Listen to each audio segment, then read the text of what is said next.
Assalamu alaikum, Faisal here, and welcome to the next session of the Know Your Purpose program. And in this session, we're going to be going through Rumi, something called Islamic Ikigai, and discovering your mission. So let's begin. And here's what we're going to cover: Rumi and the purpose of life, the hedgehog concept, understanding Ikigai, and Islamic Ikigai. So obviously, I want to start off with a quick quote from Rumi. One of the marvels of the world is the sight of a soul sitting in prison with a key in its hand. So that's an introduction into the Rumi part of this session. So that quote, I love that quote because it's quite relevant to where you are in the program right now. The quote was, obviously, one of the marvels of the world is the sight of a soul sitting in prison with the key in its hand. So the key to the freedom. So you've been in prison all this time, and you nearly have the key. And so this is an introduction into our third framework. So just as the first framework was linked to Malcolm X, the second framework was linked to Allama Iqbal. So this third framework, if you haven't guessed by now, is linked to Rumi. So in fact, Rumi not only just represents this framework, but this entire Know Your Path stage. So I'll see more on that in future sessions. So by now, with all the exercises that we've done, by you doing your why, all of this stuff, you should have a clearer idea. And you're still armed with all that data. So we're going to get to use it now. So the objective of this session is to now put it all together in a way that could really shape the work that you do and what you dedicate your life to going forward, inshallah. So one thing that Rumi stresses on, and I mean really, really stresses on, is to be at one with who you are, to listen to the innermost thoughts of your soul, to live and be at one. That's why this process is an alignment of who you really are with what you devote yourself to. And so this is the stage that the alignment takes place. So remember what we said. We said that you're born on fitrah, and but then the world kind of takes you away from that. It influences you. It kind of bombards you with information, and limits your beliefs and all that kind of stuff. So you end up being really far, far away from your own fitrah. So now the objective now is to realign you and get you back sort of straight. As he said in that quote, obviously you're getting to that stage where you have the key to your future, so you can get out of the current prison and take steps towards what you've been created for all along. Let's find out your work. Again, one of the most important things to remember here is that intention is key. Everything we are doing if it's with your purpose in mind, to do service for God's work, it's considered worship and will open doors to you. So your work can be worship and devotion. So that doesn't mean that you can't do regular jobs. For example, if you're an accountant or a lawyer, that's fine. You can still consider that as God's work, because the objective here is to be truly at one with how Allah made you. So you can do justice and fulfill your potential and become the Khalifa that Allah loves. And you can still do it in the work that for example, if you were born to be a lawyer and you're living on that path and you have the right intention, etc., that could still be worship. And it's encapsulated in the next few Rumi quotes. When I'm with you, everything is prayer. And what he means by that is when I'm with you, i.e. God, everything is prayer. Like even working, even breathing, everything's prayer, because my mind and intentions are right. Life's purpose is divine devotion. So that's kind of, we know that by now, but that's what it's all about. But how does that manifest? Our purpose here on earth, to manifest the very nature of our spirit, which is touched by the Spirit of God.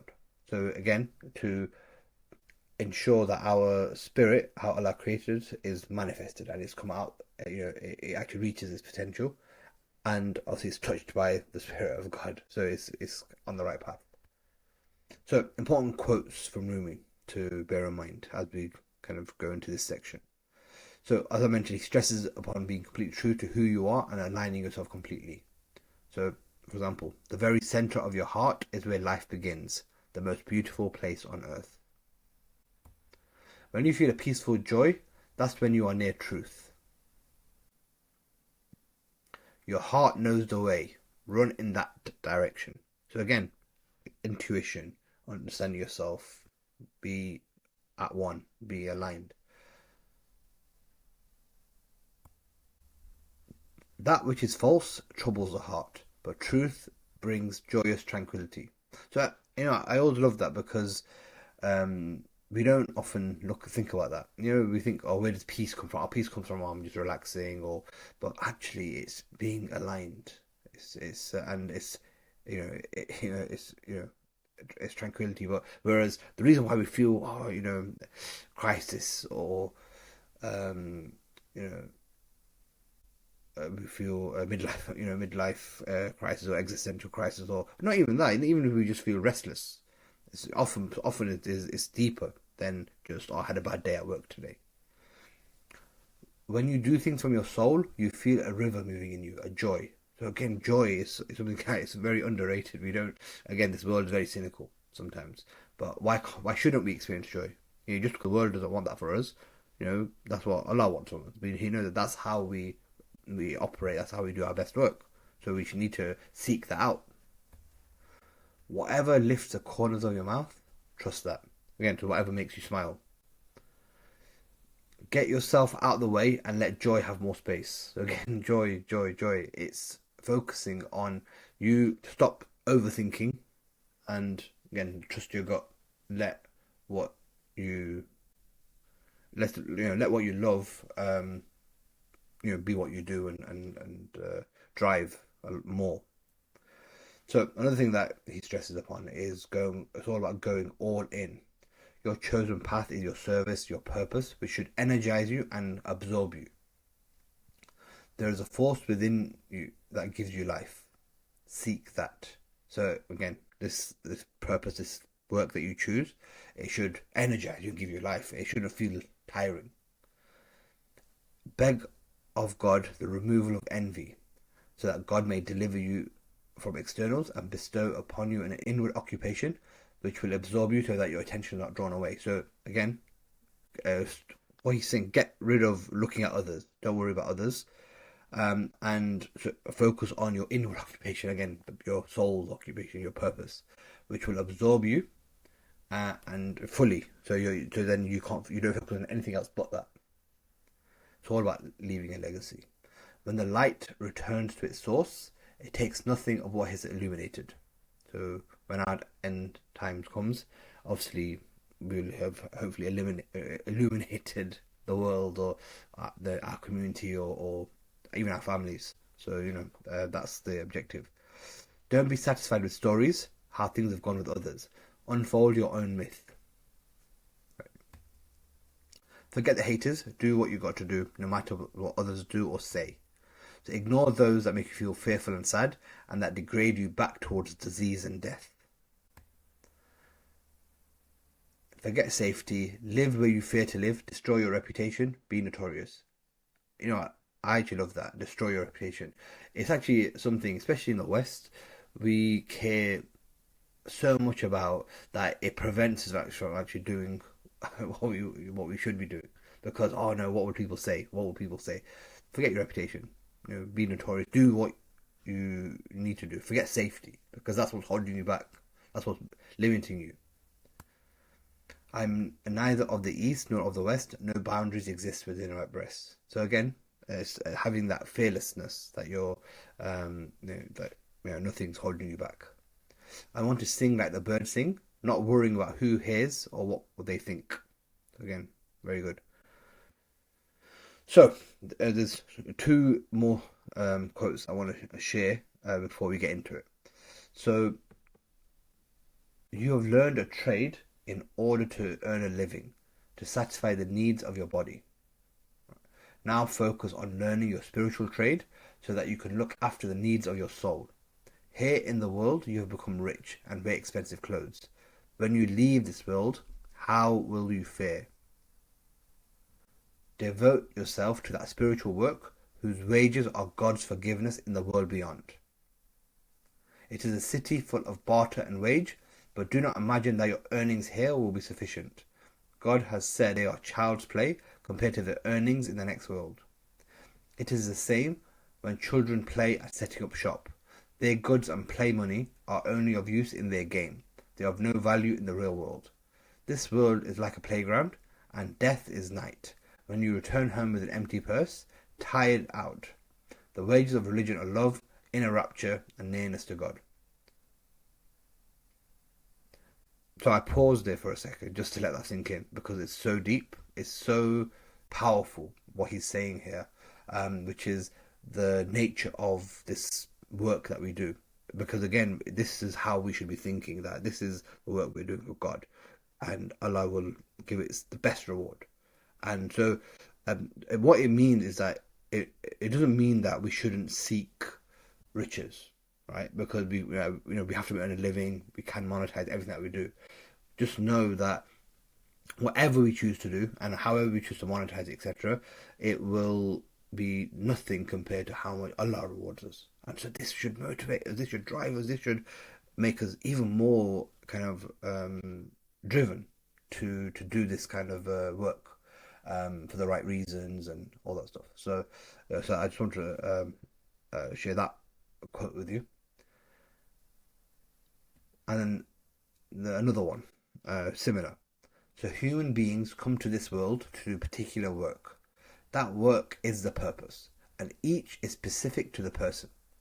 So if you don't do it, it is as though a knife of the finest tempering were nailed into a wall to hang things on. For a penny, an iron nail could be bought to serve for that. Remember the deep root of your being, the presence of your Lord. Give your life to the one who already owns your breath and your moments. If you don't, you will be like the one who takes a precious dagger and hammers it into its kitchen wall for a peg to hold its dipper gourd. You will be wasting valuable keenness and foolishly ignoring your dignity and your purpose. So again, just to explain that a little bit, what he's saying is that Allah has given you huge gifts and is giving you a specific purpose, and that work that you're supposed to be doing is your purpose and it's specific to you. But if you don't do that, it's like you're wasting your talents. It's like the analogy he gives is that it's like you've got the finest knife in the world, and what you're using it for is just to stick in the wall and to hang things on. You're not using it for its purpose. You're using it for something that even something like insignificant, like a just for a penny, you could have got a nail that could have hung up what you need to hang. But you're doing the hanging with your skill. So you need to ensure that you give your life to the one who already owns your breath and your moment. So he already owns us, and he's why we exist. So if you don't, you'll be just wasting a valuable time, and you're foolishly ignoring your dignity and these gifts, and not doing justice to yourself. So again, this is again very, very powerful for us to think about. And this is not Rumi, but work for this world as if you will live forever. Work for the hereafter as if you will die tomorrow.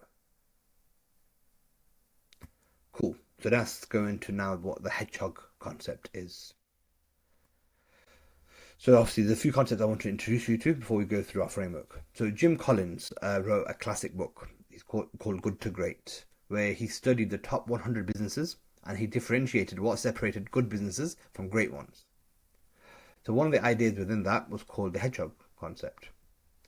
He named it this because when a fox is trying to catch a hedgehog, the fox will think of loads of strategies and be cunning in his pursuit to capture him. So he might try sneaking up behind him, or he might try hiding and then surprising him. You're trying to try all these different things because the fox is known for its cunning, right? But what does the hedgehog do? The hedgehog only has one strategy: curl up into a ball, and obviously when it curls up in a ball, it frightens off prey because of the spikes. But that strategy, that method, works every single time. He's the best in the world at it, and it keeps him protected and safe 100% of the time, no matter what the fox will do. yet the fox has never figured out how to penetrate that strategy, basically.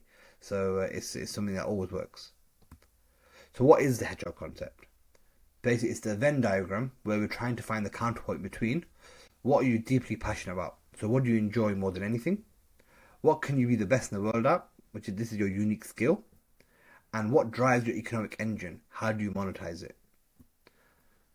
So the idea that he mentioned in the book was that a great business has this fully dialed in. They're all completely aware of this, and that's what they're living by, and that gives them a competitive advantage over others who don't have it. So a good business doesn't have it, but a great business does. So obviously, even though it's done for businesses, you can apply this to individuals as well. Now, so what is your hedgehog? So you can see here what you're deeply passionate about, what can you be the best in the world at, and what drives your economic engine, right? So that part in the middle with those at the counterpoint, that is what your hedgehog essentially. So another concept, understanding ikigai. So you may have already come across this; it's quite a famous concept. But let me give you some context first. There was a study a few years ago about where people live the longest. The answer: Okinawa. It's the longest living people in the world. The average age was 102. So they researched and they looked into, okay, what makes Okinawa so special? What they found was that they had an ikigai, right? A reason for getting up in the morning, a reason for being, they called it. They had no such thing as retirement. As long as you're living your ikigai state, you're on your purpose, you're feeling fulfilled. So this is a huge philosophy in Japan and has actually become something adopted globally now. So I think there's a book written maybe 10, 12, 15 years ago, but it became, again, a bestseller in the West because people really love the concept. But it's interesting, first of all, when you compare this to the alternative. So in 1889, the German Chancellor Otto von Bismarck, he decided that, you know what, we're now going to have a uniform retirement age, 70. That's going to be the standard retirement age for everyone.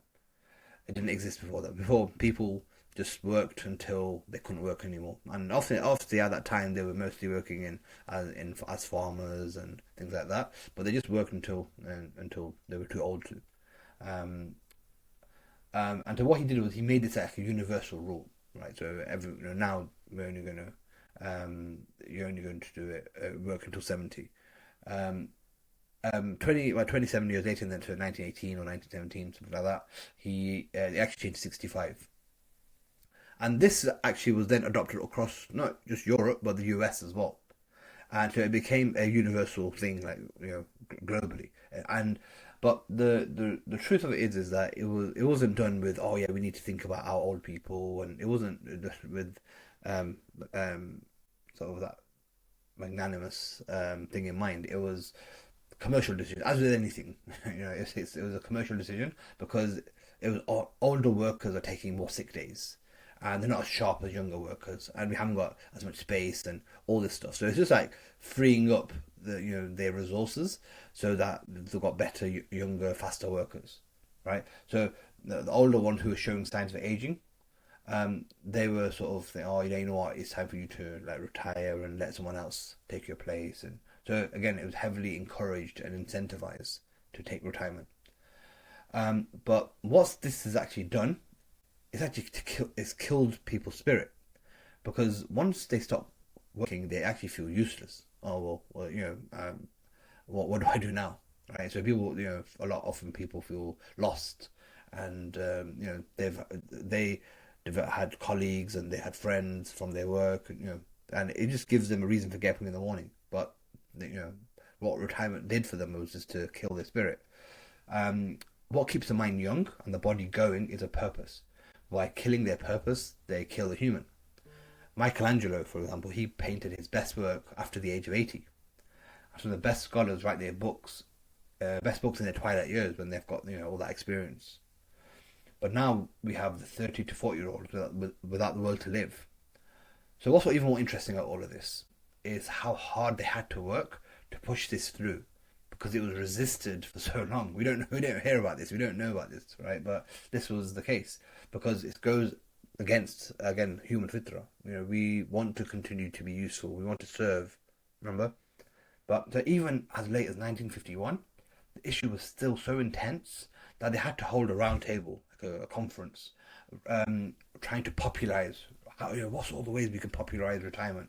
And so this is where golf courses, Hollywood, and films appealing to that demographic. And they were basically this whole thing of leisure really came about. They even published a magazine at that time aimed at senior citizens,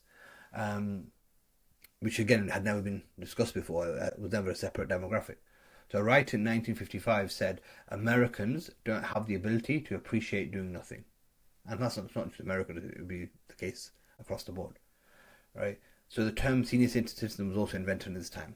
So most retired individuals long to go back to work. And today, 1 in 5 people experience depression after retiring. And retirement increases the chance of depression or illness by 40 to 60%. So it's very, very interesting when you contrast those with Ikigai and that reason for being and that purpose and to continue being useful versus the alternative, which is just to do nothing and leisure and all that stuff. It's a fake promise that's been given to us, really, and this is adopted as a culture. So back to Ikigai. Let's break it down, what it actually means. So again, similar to Hedgehog, it's the center point, but now we're 4 core questions meet. What do you love? Right? What are you passionate about and where do you spend your time? What are you good at? So what do you do best, easiest? What does the world need? Right? So this is about solving a real problem, right? And then what can you be paid for? So who do you serve and what are they willing to pay for their problem to be solved? If you only have 1 or 2 or even only 3 of these dialed in, but not the 4th, you don't get to experience Ikigai, which is that joy, that fulfillment, that sense of being alive that can come through the work that you do. So here's a diagram that explains it fully. So as you can see, Ikigai is right here in the center. So if you have, let's say we focus on what we're good at and what we can be paid for, that gives us our profession, right? If we're doing what we're good at with what we love, that's our passion, but we're not getting paid for it or anything, and so that's why how we might feel is satisfaction, but no feeling of positive impact on the world, right? In this counterpoint here, that what we're good at and what we can be paid for, and what the world needs, we're comfortable, but you feel a bit empty. What we love and what the world needs, okay, if you have those 2 things, that's our mission. If you have what we're good at, what we love, and what the world needs, delight and fullness, so you feel amazing and feel alive, but you don't get paid. So you feel, okay, it's just a passion project, I can't really live off this. And then if you have what you love, what the world needs, and what you can be paid for, but you're not good at, you get excitement and happiness, but you're feeling uncertain because you're not actually good at that thing. So you don't know if you'll be successful with it. So you can see, but when you have all 4 of these things dialed in, then you get onto your Ikigai state. And so it's a really, really, really good model, and it ticks a lot of boxes. And it's definitely a step in the right direction that we need to start thinking about for ourselves. So we could quite easily now do the work of creating and building our own hedgehog or our own Ikigai using the data that we've extracted now. There's one slight problem. It's lacking God. Alright, so there's no mention of Allah, and obviously He is why we exist. He's why we're doing everything, etc. So we need to have a model that considers what He wants from us. So this is, you can see Ikigai is this one here, and the hedgehog this one here, but we've created our own version, right? So this is that 3rd framework. What does God want from you? So what's your mission? Who are the people that you're serving? Because remember, we all have to serve someone, and so we can, and this is the ummah. And again, it doesn't have to be ummah as in Muslim ummah. It can be any group of people. But so who are the people we're serving? What is your divine spark? So what are you uniquely encoded for and super passionate about? So again, this is what you're good at, but we've combined what you're good at with what you're passionate about as well, because this is what the divine spark is. Because Allah has put the love of that thing in your heart, and also the skill of that thing in your heart, and that gift. So, so this is that divine spark which we've covered, in phase two. And then the fourth aspect, okay, what kind of work will you do? So what kind of work will help you to achieve your mission, right? And then how can you earn through your work, which is the whole monetize section. So let's look at a diagram of this.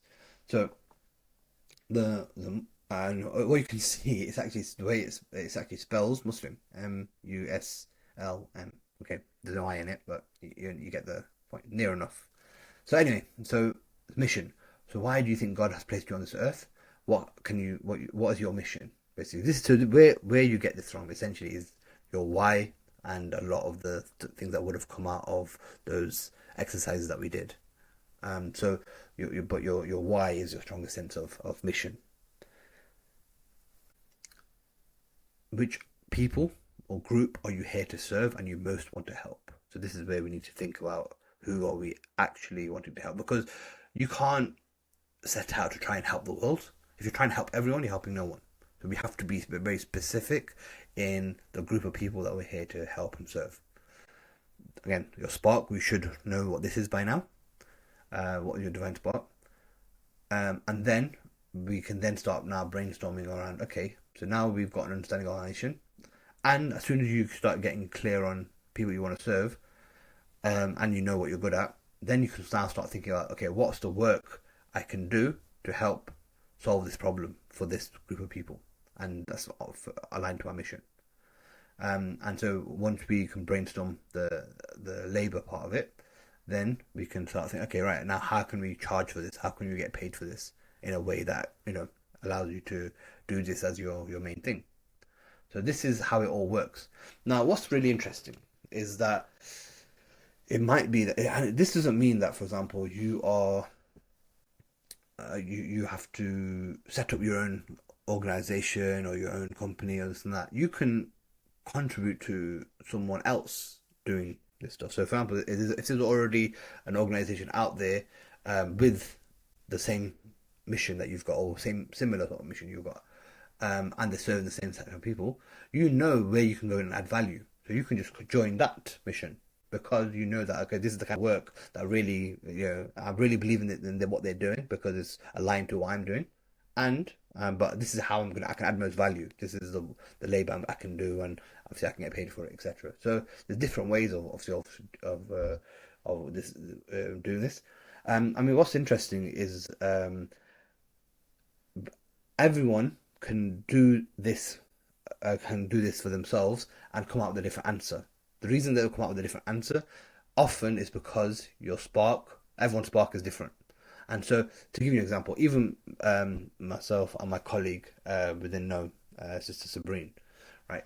We obviously have the same mission, and we're also serving the same people. But because our spark is different, that means that the labor that we do is going to be different, and then how we charge for that is going to be different too. So, for example, her labor may be, she's academic, might be researching or presenting, and media, things like that. Whereas for me, obviously, my spark is writing, connecting dots, things like that. So my labor could be putting this program together. It could be writing books, and then therefore I can monetize it accordingly. So you can understand, even though we've got the same mission and we're serving the same people, because our spark is different, the work that we do, is going to differ. So to get the best out of us, because that's the objective. So again, it's about thinking about your own situation in this thing. So just to add the Rumi aspect furthermore, he's got a quote for every occasion. But so again, mission. Start a huge foolish project like Noah. It makes absolutely no difference to what people think of you. 100%. So that really speaks to the mission. Ummah, if you become a helper of hearts, springs of wisdom will flow from your heart. Because again, we're here to serve. We're here to serve the people, and that by that way we'll be serving God. So let your kindness be like the rain that cares not about whom it falls upon. Again, service. Spark. So everything you possess of skill and wealth and handicraft wasn't at first merely a thought and a request. And the wealth within you, your essence, is your kingdom. So again, this wealth within us is what we're trying to touch into. Again, everyone has been made for some particular work, and the desire for that work has been put into every heart. So again, your labor, the desire is already within you to do it. Let the beauty of what you love be what you do, of course, and monetize. You know the value of every article of merchandise, but if you don't know the value of your own soul, it's all foolishness. So again, you're worth a lot, and so by us playing small and just doing menial stuff that we're not really happy in, and we're just doing to pay the bills. It's foolish. The garden of the world has no limit except in your mind. So Allah's bounty is abundant, all right, and but if we play small and we think small, and we'll never get there. More.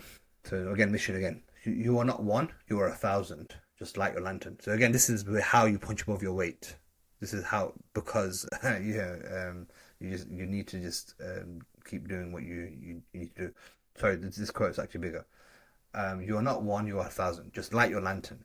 Work, keep digging your well. Water is there somewhere. Seek the wisdom that will untie your knot. Seek the path that demands your whole being. So again, this mission is massive. It's huge. It's going to require work and digging, but keep going, and seek the path that not drains you, but energizes you. But it's challenging, because that's what polishes you. That's what's going to help you fulfill your potential. So it'll untie your knot. So all this stuff again, it really encapsulates this work that we need to do for the mission. Be a lamp, a lifeboat, or a ladder. Help someone's soul heal. Walk out of your house like a shepherd. Again, says it all regarding the way we need to think about service and serving the Ummah. Inside you, there's an artist you don't know about. So the spark. Again, there's a basket of fresh bread on your head, but yet you go door to door asking for crusts. So again, the way he kind of used language is amazing. But so you've got it all within you. But you're just asking for, you're like a beggar, going to the wrong place. Labor. Anyone who genuinely and consistently with both hands looks for something will find it. So this is, and the next one linked to it. Half-heartedness does not reach into majesty. So with this labor, you have to really, really want to do it, and you have to really try your best. And you definitely discover it. And if you do it with your full effort, Allah does not waste effort. So you'll get there. Monetize. If it is bread that you seek, you will have bread. If it is the soul that you seek, you will find the soul. If you understand the secret, you will know that you are which you seek. You are that which you seek. Again, very self-explanatory. And then final one. Why are you so enchanted by this world when a mine of gold lies within you? So again, we have a massive value. And just like I said earlier, that our brains are like the same brain as Einstein, right? There's no difference in the brain. We've got capable of massive potential. We've got the same brain. It's the same with our souls. It's worth so much, and it's capable of so much. We just need to do the work and activate it in the right way. So in the next session, what we'll be doing is we'll be figuring out our Islamic IkigBJ, going through this Muslim model for ourselves. The action points to complete worksheet 22. And to end, it's your road and yours alone. Others may walk it with you, but no one can walk it for you. So that's a very important thing to end on, because only you can fill out this with sincerity properly, because you have now done the work of extracting your knowledge about yourself and the things that you want, and etc. So we've got plenty of data now to use, but nobody else can do it. Only you can do it with full sincerity. So I will leave it there for this time, and I'll see you in the next one.